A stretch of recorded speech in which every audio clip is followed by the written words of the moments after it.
everyone, and welcome to the Dyslexia Life Hacks Show. I'm your host, Matthew Head, and in this episode, I'm talking to Akua Opong. She is a Senior EUC Engineer at London Stock Exchange Group. She's been in finance for over 10 years, and her current role mixes tech with accessibility. She's a STEM ambassador, a champion for diversity, equality, and inclusion in tech. She's also got many other things, including UN Women UK Delegate, STEM Trailblazer, and being featured in Forbes, as well as much, much more. As always, I'll put links to things we talk about in the show notes, which will be available at dyslexialifehacks.com/podcast. Welcome to the show, Akua. Hi, thank you for having me, Matthew. It's so lovely to join you today on this glorious day. We've finally got a bit of sunshine, so it's not bad evening to have a podcast, right? Yeah. I can do with the sunshine rather than having to swim my way home from work occasionally. Yeah, I know. Most times I'm like, can someone just pass me a towel, please? Yeah. Yeah. And I've still not smart enough to keep an umbrella in my car in the middle of July. So Shocking. It is shocking. Yeah.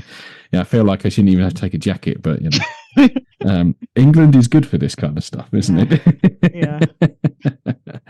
So one of the things where I was reading your profile that kind of spiked my interest, I thought we'd kick our conversation off with, is the UN Women UK Delegate. How did you get linked in with the UN to start with? That seems quite a big deal. Yeah, to be fair, I always say to myself, how do I get roped into anything?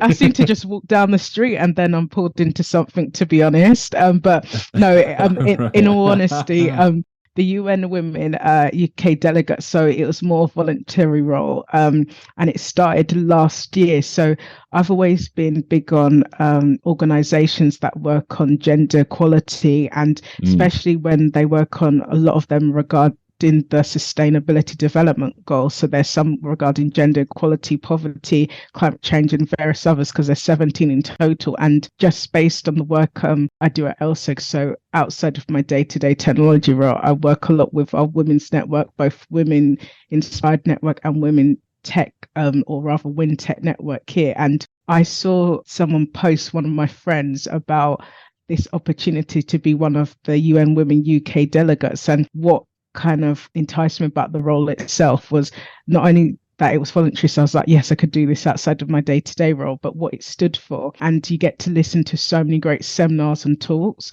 on things that really matter, and kind of helping bridge not only things like the digital gap, but how to improve situations for women globally. And I felt like it was something that I really wanted to be involved in. So I remember applying last year, and I think at the time they had only spaces for about 3,000. Well, I think it was originally 1,000, and then later on they expanded it to about 3,000 women in the UK. And then this year I'd done it again around International Women's Day. So it's over a 2-week period in March. And this year it was about 6,000 people. And it's great because you get to have great discussions with different members of the delegation. You get to watch seminars, the opening speech, and you just get to learn so much about how things work in different countries, for instance. So I've listened to talks about how they're doing more for individuals with Down syndrome, or even more of what they're doing to bridge the digital gap for girls in schools, like in parts of Africa. So it's quite varied, and you can choose what topics and sessions you want to join as well. And then when I was doing it, I took a lot of notes on certain things, so then I could bring it back to later discussions. And also they do like daily kind of catch-ups in terms of wrapping up what's happened during the day. So if you don't get to watch everything, you get quick summaries from Tabitha Morton, who was at the time the interim executive director, but now she's in the role more permanently. But it was great to be part of the whole kind of process. Yeah, wow. So you get a lot of learning from that. 100%, yeah. What do you put back in? Do you have to host any seminars? Is there anything you need to do to interact with the role? No, so I gave a bit of feedback during the course of the sessions, and also had separate discussions with other delegates. So we also had a few meetups, and even especially this year, I didn't get to go to it because it coincided with some of the other volunteering work I was doing, but they did a meetup and had a bit of an ideation session where people talked about some of the topics they took from the sessions and how to do stuff going forward. So there was a lot of group work, and there's been some individuals that have branched off and gone to do further topics and further group work about it. Last year, I was very fortunate enough to work quite closely with the team and even be part of the committee for the awards that they was doing. And that was great because it was interesting to kind of help them plan awards from start to finish. So I helped with in terms of either bringing corporate sponsors and getting other people to attend the awards as well. And it was a really great event as well. And I got a lot from it because even listening to poets and singers throughout the event, it really warmed my heart, to be honest, because we're all there for the same common purpose. And I think that's quite important. Yeah, definitely. Yes. All pulling in the same direction. Imagine there was a great energy in the room too. Oh, too much energy. It was great. We're still hugging at the end, so we all got along and was all friends at the end, if that helps. But it was great. That was cool. So I think we're going to go sort of left field from that, really, and I want to kind of bring that back in later on. But your sort of dyslexia and neurodiversity journey, at what point in your life did that kind of start for you, and how did you sort of discover neurodiversity in the first place and how it linked in with yourself? Yeah, sure. So this is really interesting, how I'm going to tell this story, because I first started to get more and learn more about neurodiversity back I think it was 2019. So back in 2019, at LSEG, we did a big launch in terms of, and just to put into context, I joined LSEG back in July 2019, so literally 5 years ago from this week. And I originally started working more with in my role as technology, but outside of that I joined some of the committees that was more linked to community outreach and fundraising, so that was under our LSEG Foundation bracket. And then I remembered I joined the Women's Network and I heard about a network called the Ability Network. And when I first read what they was doing, I was just like, I'm really interested about this, because I always had a bit of an interest in accessibility, but I didn't know to what extent until I joined this network. And to be fair, I didn't actually formally join it. Again, I was kind of like, someone picked up that this was one of my interests and they was like, would you like to help us? So I remember at the time there was a small group of them in that network, and I looked at things such as resources they could share. I looked at kind of the intranet page, like how it was constructed and a few other things. And so in the background, sometimes after hours during my lunch break, I would review certain like information, and I was just like, oh, do you know what, this would be really good to point individuals in our company to this a piece of information, things like that. And then I started joining some sessions and webinars in my own time. And I remember I came across a list for 50 top neurodivergent women in the UK from Emma Case, from Women Beyond the Box. And I remember reading it and reading all these amazing women, and I was just like, oh my God, like every story I read, I was like, incredible. So I actually reached out to Emma and also some of the women on the list. And I sometimes you just got to shoot your shot in life. And honestly, I remember reaching out to some of the women on the list. And there was one in particular, Remy Ray. I read her story and I was like, she's phenomenal. And I was just like, I'd love to meet her. So I literally sent her a message on one of the social media platforms. And I was like, look, can I meet up with you? I just want to learn more about your story, etc. Because I was like, you know what? I wanted to find out, okay, what barriers other women had, especially women of color as well. And so I was like, you know what, I want to hear a story, have a discussion and see what I could do in my workplace. So we met up for coffee not that far from where I work, and like she told me, and I was just like, oh my God, this woman is just so impressive. And then there was a few other people I met after that, and then the following year we actually did a session with Emma Case where she talked about neurodiversity as a whole. And I'm telling you, like, I didn't expect it to get that great a reception that it did. And I think we had nearly 200 odd people on the call. And this is one of the very few first events I did here at LSEG. And it was also like going into the pandemic year as well. And everyone was just like, this is so good. I have like I feel like my child can get help from this, etc. And from then, fast forward to go into, I think it was 2020, maybe going into 2021, I kind of started noticing some stuff about myself and things that I was reading and research I was doing. And then I was just kind of like, you know what? I want to get an assessment done for my own peace of mind, because just something wasn't working that year and I was started to struggle with stuff. And the other thing I need to put into context about is because I've got Crohn's disease. So Crohn's affects my abdominal area, my colon. So it's because I've got Crohn's disease. I suffer a lot from fatigue and I have low iron. And also, so sometimes that kind of affects me in terms of memory at times. Like I could put something somewhere one day, I can't find it, and various stuff like that. But there was certain things like that was kind of like making me rethink like what's going on and things like that. And I was just like, you know what, I want to do an assessment, because if I'm going to be part of a network that kind of promotes XYZ, I've got to lead by example. So if like I notice something and certain signs, etc., I've got to also put in the effort to put my health first and do that. So I reached out to, again, another impressive lady, Professor Nancy Doyle from Genius Within. And I remember having a chat with her about it, and one or two others in my close circle. And then Nancy just took me through what could happen and how I could get assessed. And then she put me through to someone at Genius Within, Royston Collins, who deals with that area of the assessments. And from then I kind of went through a stage of going through getting my assessment done, and then finding out I was dyslexic and have ADHD. At the time, it was more called ADD rather than ADHD. And so because of that, it's kind of like that's when my journey started. But it was kind of interesting when I first found out. Some things made sense, but then I still kind of had to go through my own self journey of, okay, and others hearing this would be like, oh yeah, I had to do the same. But it's kind of like there's no kind of short term or long term of how long it takes for you to discover who you are as an individual. It's just that you learn how you need to adapt to things or change things to work best for you. Yeah, most definitely. And it's I think learning who you are as an individual is a continuous evolving process. Anyway, I think I don't know if the work's ever done. I mean, I'm certainly not finished it yet. I think you sort of improve over time.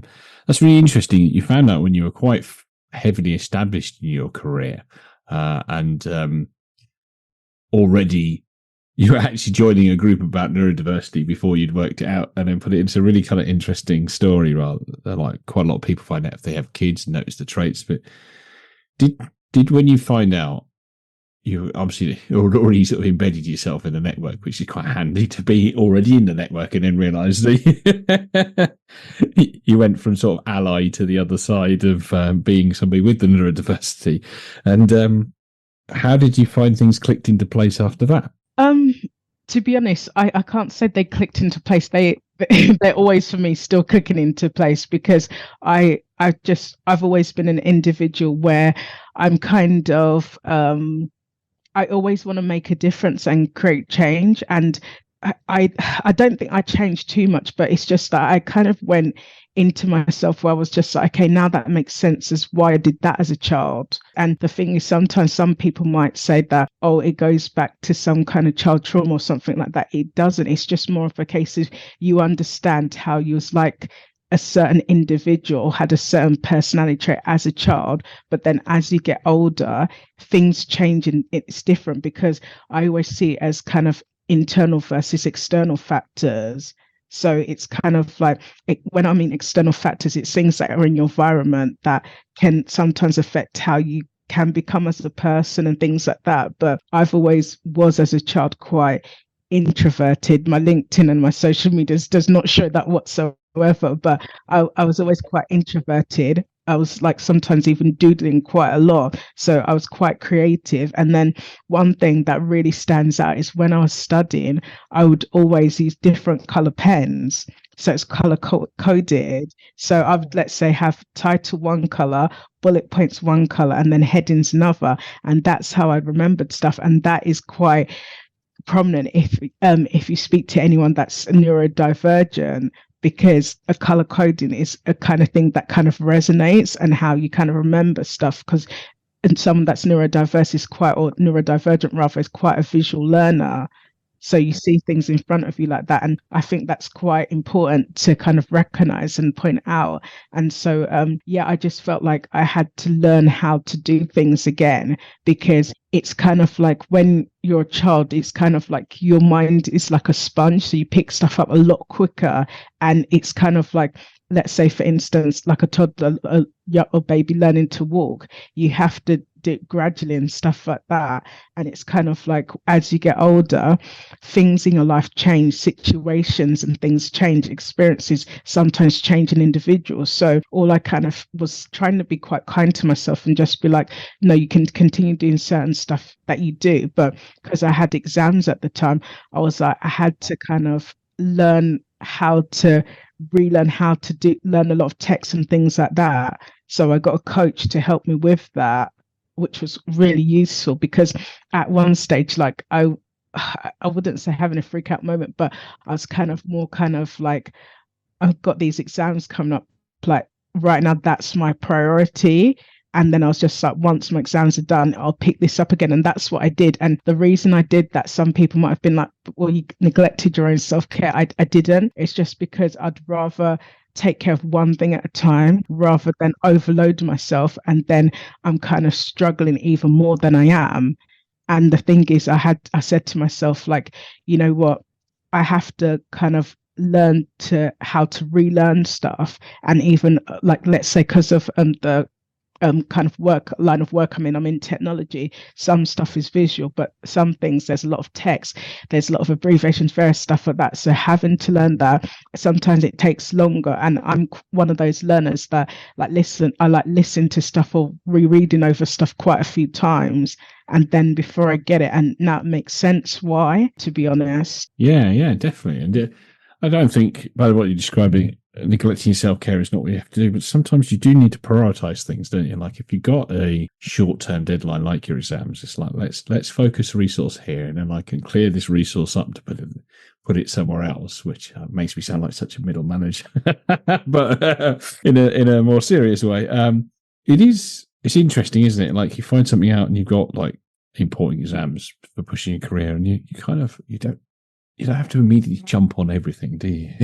Yeah, no, you don't. And I think you've got to do stuff that works for you, because sometimes I feel, I don't want to say people want to run before they can walk, but sometimes like people see stuff, and this is down to sometimes social media, of things that you see in the media, stuff happens and then people are so quick to jump on it. But sometimes it's like, breathe for a second, let it kind of marinate, I would say, or like take it in and then kind of act. And it's kind of like the concept of think before you speak as well, because sometimes the media portrays things on because at the end of the day it's media, some things they want it to get into your mind, and then you kind of like, you're going to have an opinion on this, you're going to have everyone's going to have opinion, that's the fact of life. But still, you want to be careful of how you take in this content, because sometimes individuals, we're all so different, we all struggle with different things. But if you take in certain content which is not good for you, it can have a negative impact. And sometimes we overlook that,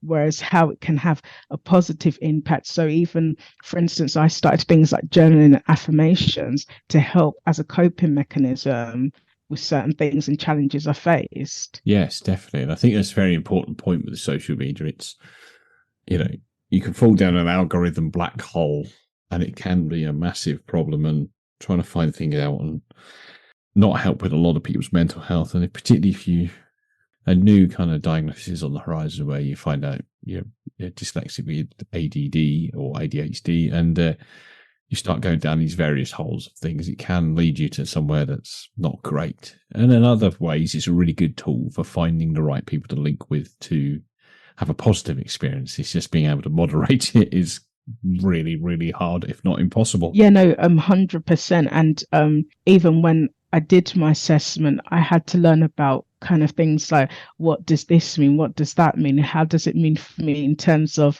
like going forward and things like that? And even there were so many different forms of terminology that I needed to learn. And even I started to grasp this when I was learning more about neurodiversity as a whole. Like some individuals may say neurodiverse, some might say neurominority, some might say neurodivergent. And sometimes you're just like, oh my God, like it's a lot. Even for me learning at the time, and now that I am neurodivergent, it's still a minefield, because I always say it's like labels are labels for a reason, but each individual is responsible or accountable for how they want to be known as, like whether it's even your name, whether it's this, whether it's that, like that individual holds the keys to how they want to be perceived.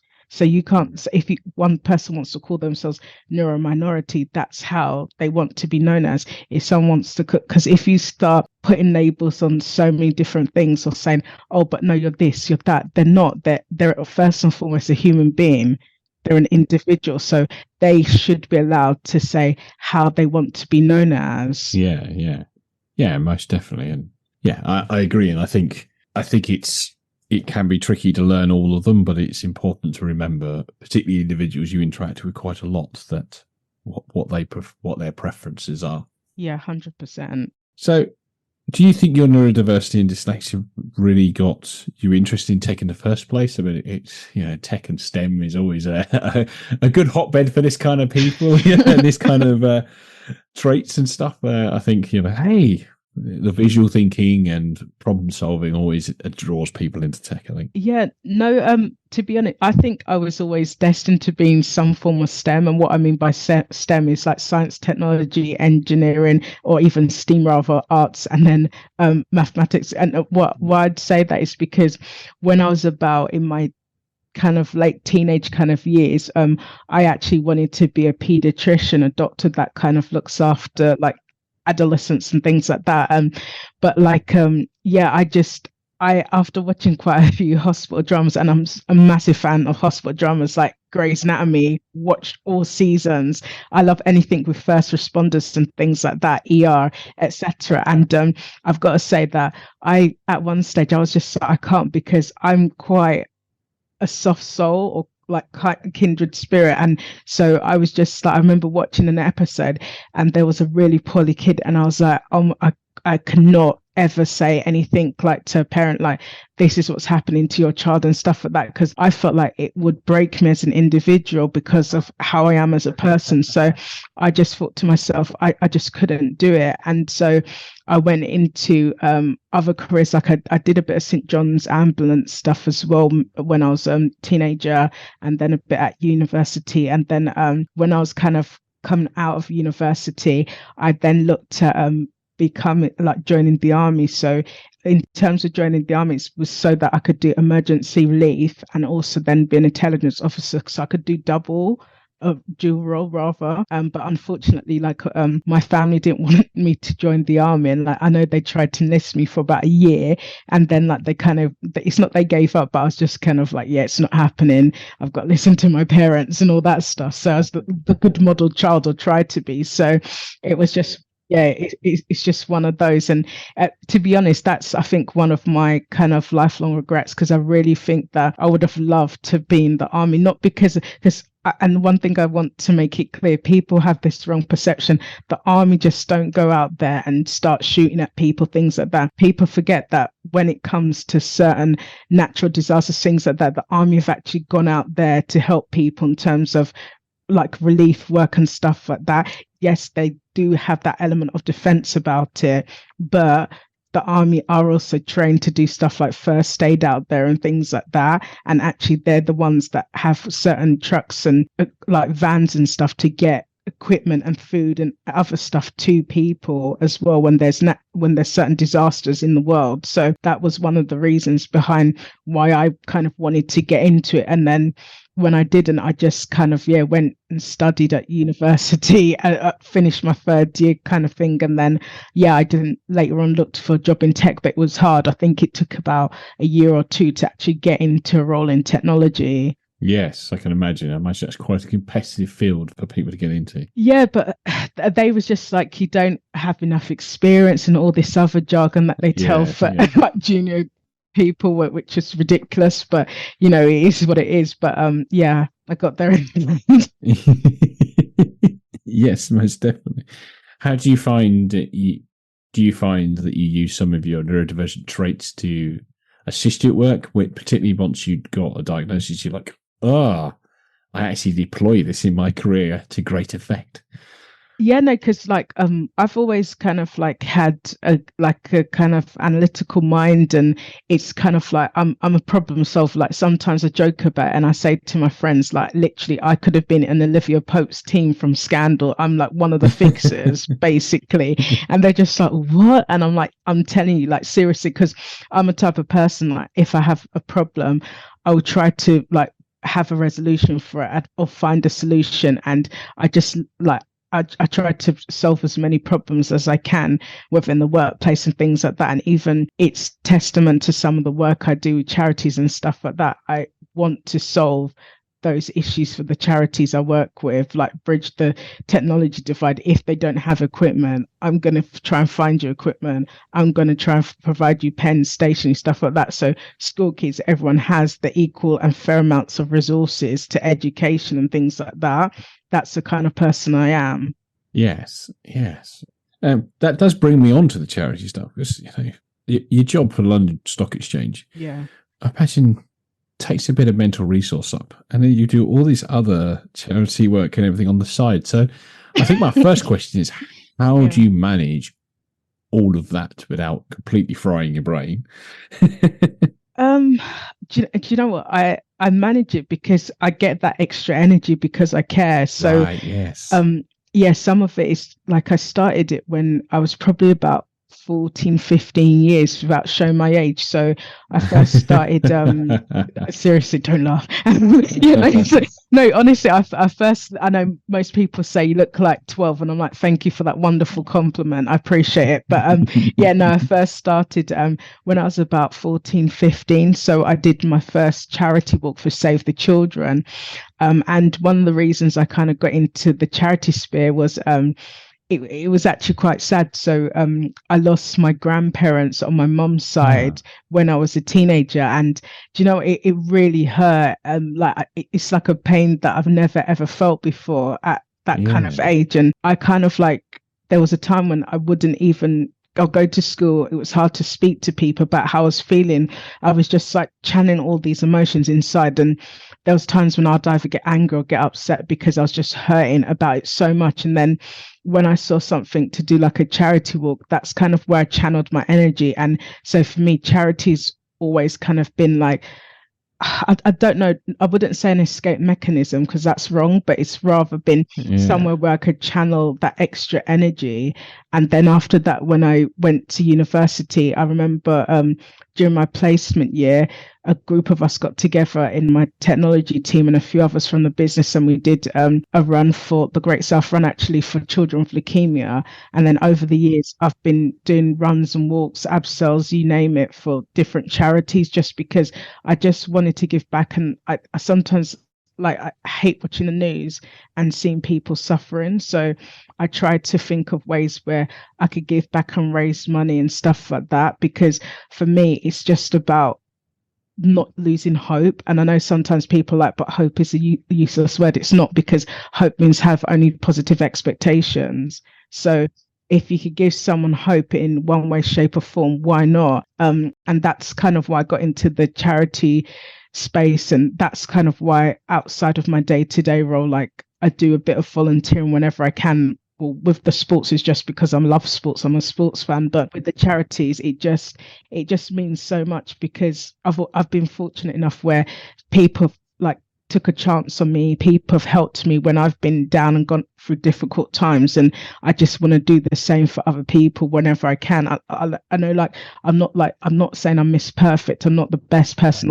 No, honestly, I have my down days. I have my tough days. I get annoyed at people, but I'm human, and so whatever I could do to help people channel in other ways, I try my best. That's all I can ever do. Yeah, most definitely. And if it gives you energy as well, then that's great. And what sort of things have you done on charity drives? And have you sort of done much with the sort of the neurodiversity side of it outside of being involved in the networks at your sort of work? Yeah. So in terms of some of the charity side, even when we've worked with like school kids or had school kids in like World of Work visits or Insight days, some of the school kids are actually SEND kids as well. So it's kind of like, or neurodiverse kids. So it's kind of been like really nice to kind of give back in that way. And even when we're planning visits with them, our key thing is on the initial prep calls, we always ask about like what kind of accommodations and adjustments can we make when they come in. So like it's even when we've done a few events here, we always make sure that if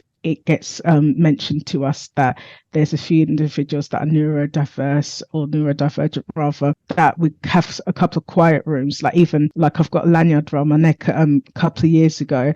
I got hidden sunflowers to kind of provide us with lanyards like this. So basically we had quite a few of these in our London office and some of the other offices. And then if you had the purple one, it means you're an ally. So it's putting in these kind of like measures so that it kind of makes it more kind of accessibility friendly to come into our workplace as well. And that's one key thing we focus on. Even like at work, like we work with a great D&I team that are so pivotal in terms of they're looking at a lot of stuff with property, our lists, our turnstiles when people come into office, things like that. But they've been so supportive. And even when stuff has been flagged in terms of technology and things like that, like we've gone for a lot of technology to find what software can accommodate people. It might not always be perfect yet, but we're still making strides because we've identified it first and then we're taking the next point of action. But like as I say all the time, Rome wasn't built in a day. It's gradual, and sometimes with that you need specialists to help do that.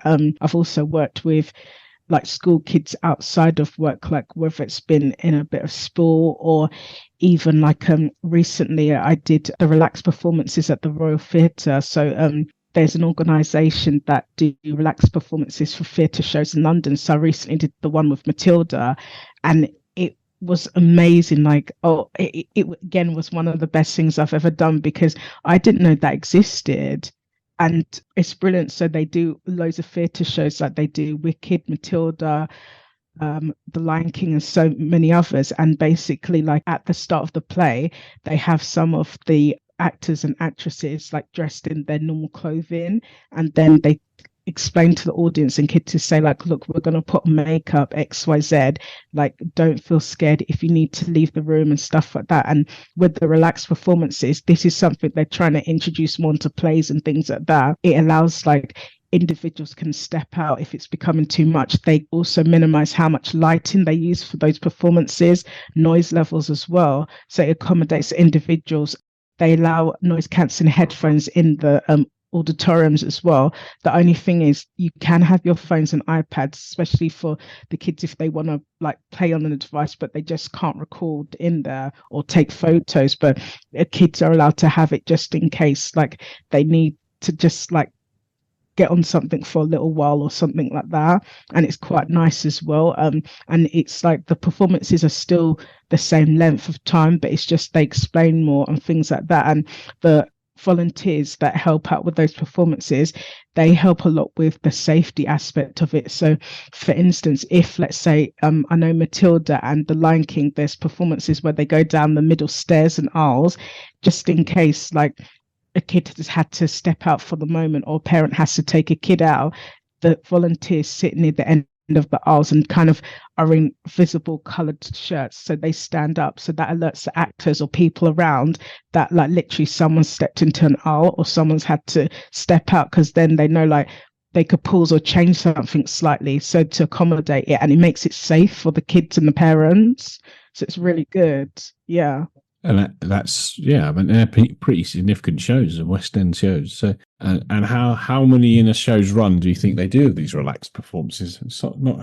They do a few a year, but I think because I think they advertise it through it's called the Royal Shakespeare Theatre Society. They do a few a year, and like the guy that first set it up, he's autistic, and so he went to one or two shows and then he kind of come up with this idea, and then he worked with the theatres to get this in. So they've started kind of rolling it out gradually, but they did it last year, this year, and I think they're doing a few others as well. But I went to it and it was amazing because also not only that, they have during the intervals and even during like when people want to step out, they have like a play area, so they put cushions out, soft toys, and things like that. And so there's colouring pencils and pens, and then there's information more about the play. So it's really nicely done and set up, and I highly recommend it because then it creates a relaxed environment for all. Yeah.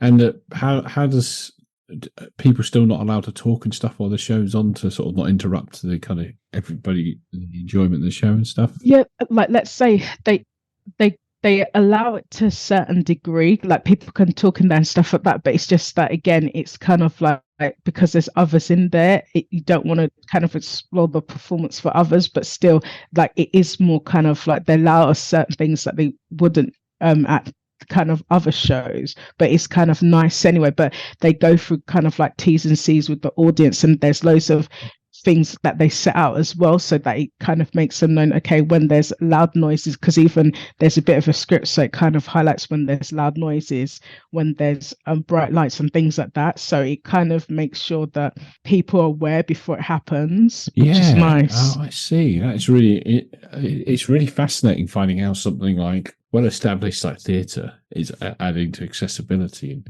how they sort of blend that in. It's because I've seen quite a few of the shows you've mentioned, and it's like if you're sensitive to noise or needing to move around and stuff, it would be quite a stressful experience, which the theatre's not meant to be. No, that's really, really cool. No, it's a brilliant thing to get involved with. And I imagine it's one of the many, many things you're involved with that we could go on for hours to talk about.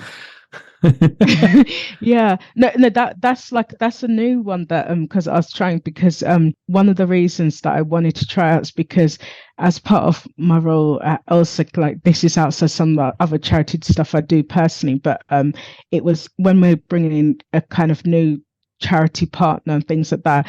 Both myself and my colleague, we work together as a community action leads for the London and some of the charities in the UK. And so a few of them, we tried to go and actually test ourselves just to see like whether it's safe, whether it will be great for our staff to get involved in. Because I feel like with that, it's better and it's lighter. So let's say one or two of us will go to some of them and just see how it is, and then we'll start rolling out a bit more, because we try to make volunteering and charity initiatives fun for all staff. So we like bring in a mixture of stuff, like we have like volunteering days like with farms, food banks, homeless shelters, the theatre, or some kind of like the London Music Fund, and then there's outreach ones linked to schools. So we tried to mix it up. Oh, cool.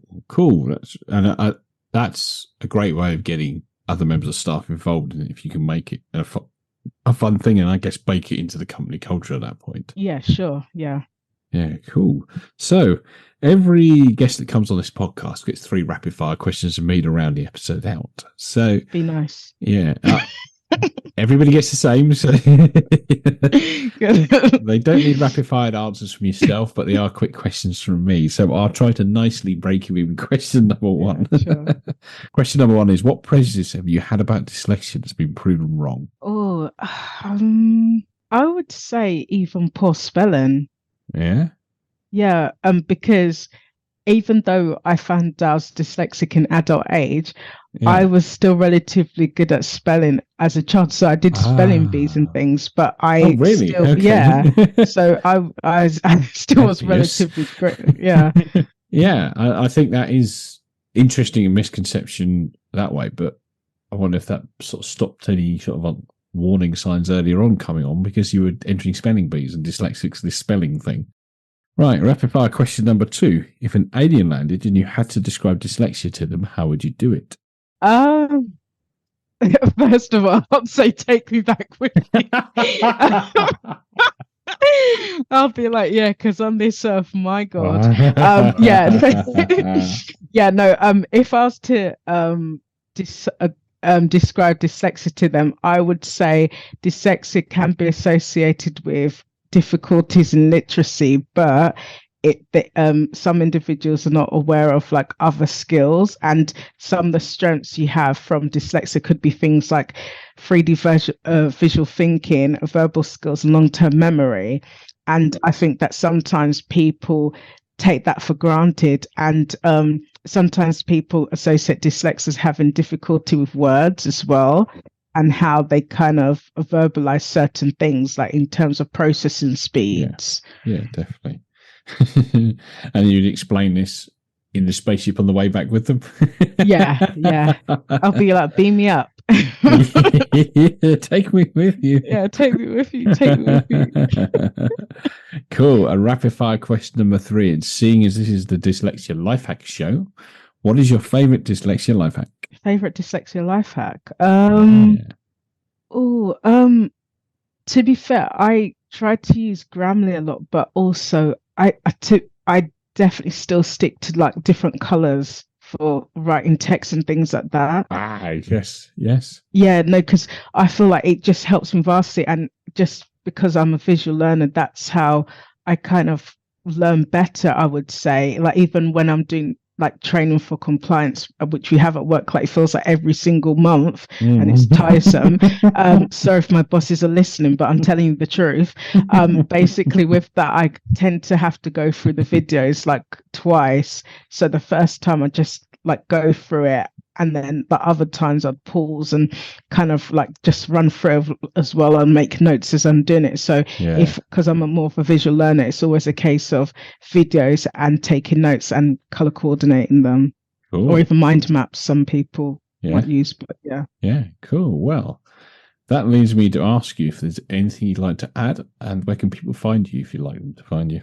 Yeah, sure. I would like to add is that I know sometimes people think it's a cliche where you say like being neurodivergent is a superpower, but I would rather say that being neurodivergent has its strengths and challenges, but it's kind of like how you overcome it. And the best thing I would always recommend is seek help, support and advice, because every individual's different. And you have to do what kind of suits you as an individual, because you could get, it's kind of like in any way, shape or form and any other things in life where you can ask someone advice, they could give it to you, but then it's what you proceed to do with that advice, and you still have to do what you're comfortable with. Because even I've had a few people over time say that, oh, I thought you always knew. And it's kind of like, how would I have known, and things like that. So I've just tried to kind of, just tried to like get advice where I can. And for me, I've learned over time, because I had kind of a few mental breaks in the last 2-3 years, because sometimes I just get burnt out really badly. I've just kind of tried to factor in breaks when I know that I'm getting to that stage, because like burnout is so severe, and you've got to self-care, like a lot of self-care is not selfish, it's you taking care of you, and everyone needs that time for themselves in life. And you can't see it as being selfish, because it's kind of like you can't help others and help the communities you serve or be of any value to anyone if you're just struggling and you're kind of like burnt out yourself. It's not going to help you or anyone else. Yeah, most definitely. Yeah, burnout doesn't help anybody, does it, at the end of the day? And it is important to keep yourself in, and we could do analogies about oxygen masks and life jackets all day long, but it is important that people look after themselves. And you might not be able to find me after this, because the aliens would have taken me. Now I'm joking, you can always find me on LinkedIn. If you're so lucky. Lucky. But you know what, ET needs another riding friend. Oh, well, that just leaves me, Akua, to thank you very much for taking the time to come on the episode this evening. No, you're so welcome. And I know, like, I was joking about the ET thing, but I do actually have like a brain jacket with me today. Just need to turn it red, and then we're off. Yeah, that's it. You sorted. It's almost like you planned this. Right. I want to thank everybody else for taking the time to listen, and I'll speak to you in the next episode. Goodbye for now.